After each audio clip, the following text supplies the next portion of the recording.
Well, you spoke several times before about ideological subversion. That is a phrase that I'm afraid some Americans don't fully understand. When the Soviets used the phrase ideological subversion, what do they mean by it? Ideological subversion is the process which is legitimate, overt, and open. You can see it with your own eyes. All you have to do, all American mass media has to do, is to unplug their bananas from their ears, open up their eyes, and they can see it. There is no mystery. There is nothing to do with espionage. I know that espionage intelligence gathering looks more romantic.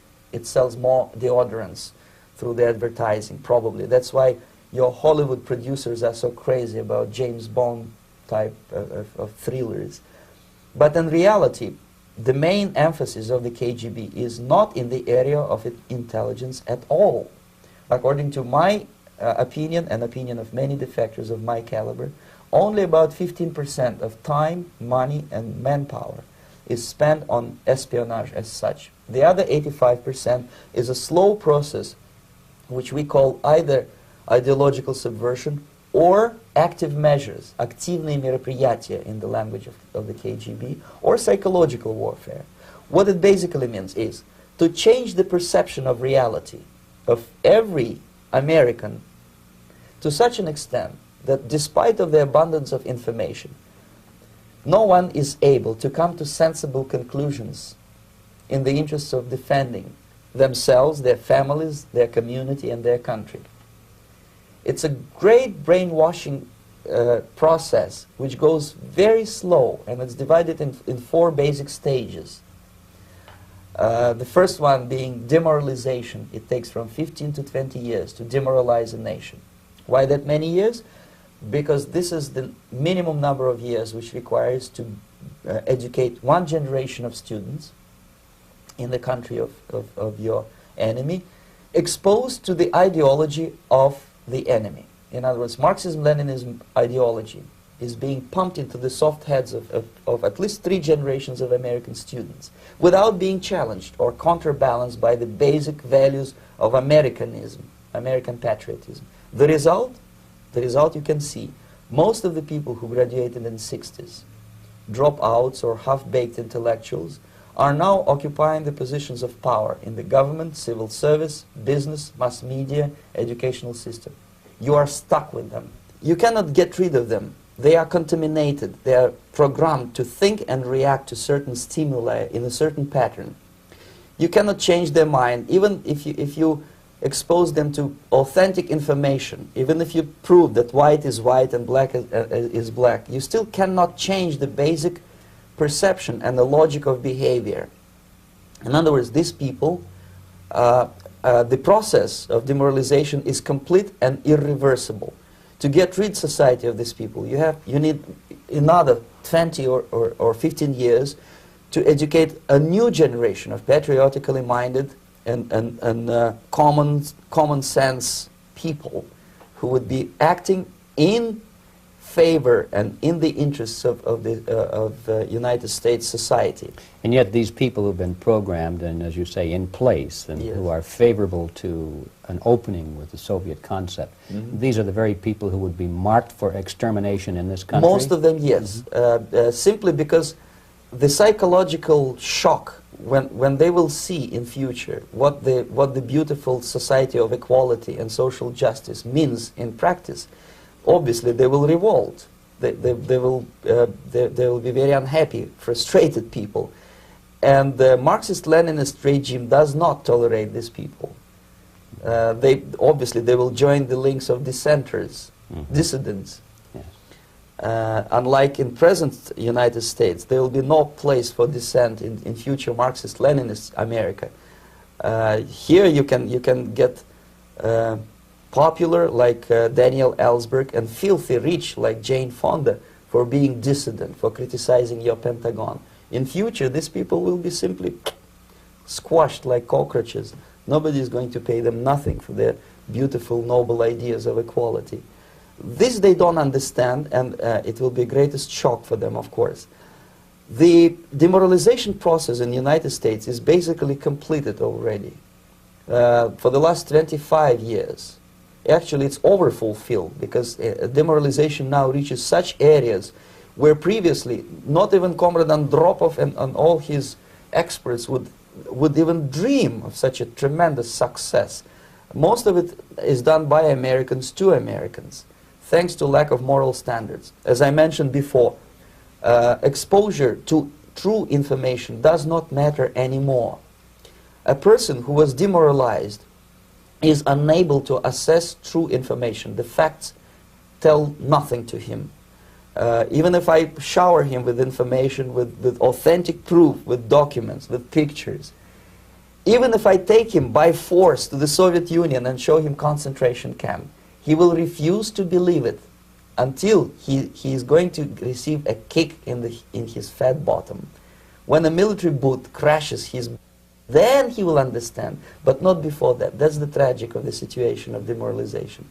So basically America is stuck with demoralization, and unless, even if you start right now, here, this minute, you start educating new generation of Americans, it will still take you 15 to 20 years to turn the tide of ideological perception of reality back to normalcy and patriotism. The next stage is destabilization.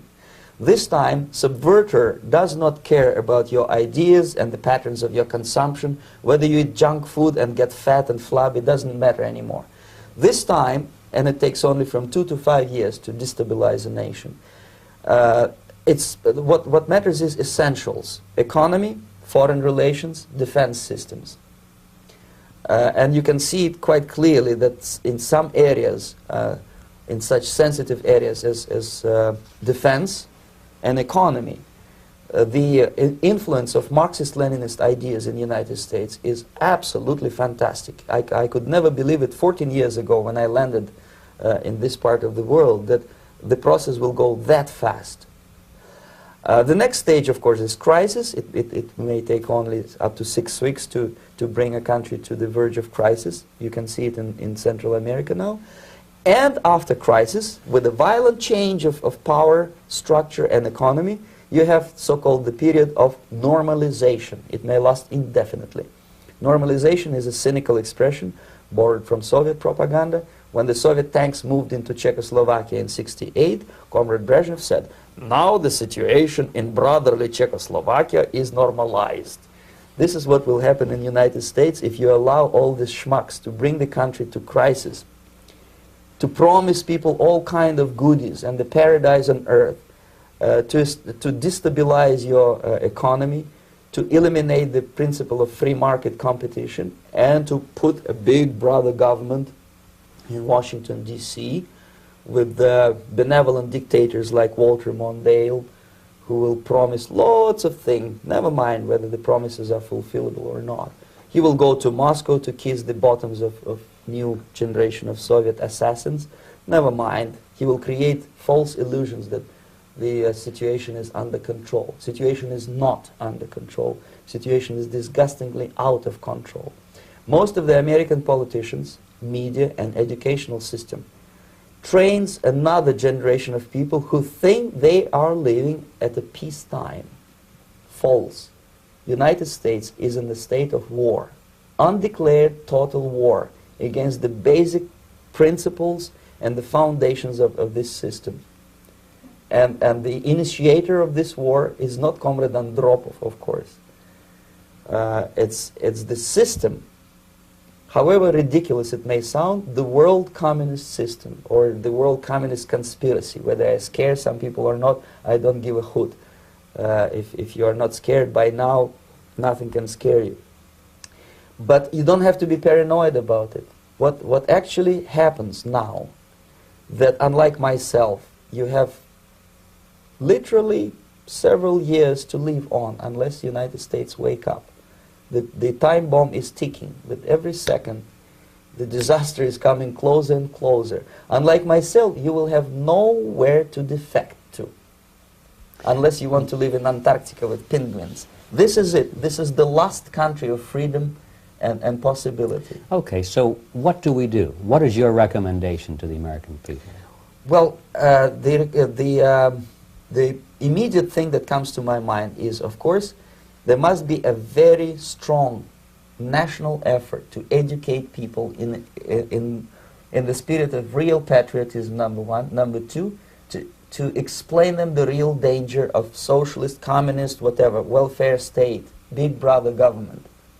If people will fail to grasp the impending danger of that development, nothing ever can help United States. You may kiss goodbye to your freedom, including freedoms to homosexuals, to prison inmate. All this freedom will vanish, evaporate in 5 seconds, including your precious lives. The second thing, the moment at least part of United States population is convinced that the danger is real, they have to force their government. And I'm not talking about sending letters, signing petitions, and all this beautiful, noble activity. I'm talking about forcing United States government to stop aiding communism. Because there is no other problem more burning and urgent than to stop the Soviet military-industrial complex from destroying whatever is left of the free world. And it is very easy to do. No credits, no technology, no money, no political or diplomatic recognition, and of course no such idiocy as grain deals to USSR. The Soviet people, 270 millions of Soviets, will be eternally thankful to you if you stop aiding a bunch of murderers who sit now in Kremlin and whom President Reagan respectfully calls government. They do not govern anything, least of all such complexity as the Soviet economy. So basic, two very simple, maybe too simplistic answers or solutions, but nevertheless they are the only solutions. Educate yourself, understand what's going on around you. You are not living at the time of peace. You are in a state of war, and you have precious little time to save yourself. You don't have much time, especially if you are talking about young generation. There's not much time left for convulsions to the beautiful disco music. Very soon it will go, just overnight. If we are talking about capitalists or wealthy businessmen, I think they are selling the rope on which they will hang very soon.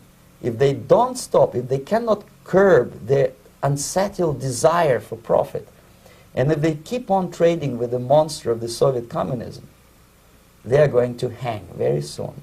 And they will pray to be killed, but unfortunately they will be sent to Alaska probably to manage industry of slaves. It's simplistic. I know it sounds unpleasant. I know Americans don't like to listen to things which are unpleasant.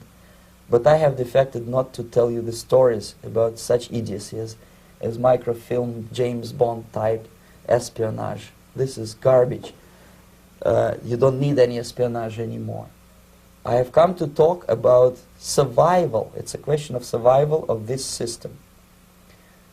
You may ask me, what is it in for me? Survival, obviously, because unlike, as I said, I am now in your boat. If we sing together, we'll sing beautifully together. There is no other place on this planet to defect to.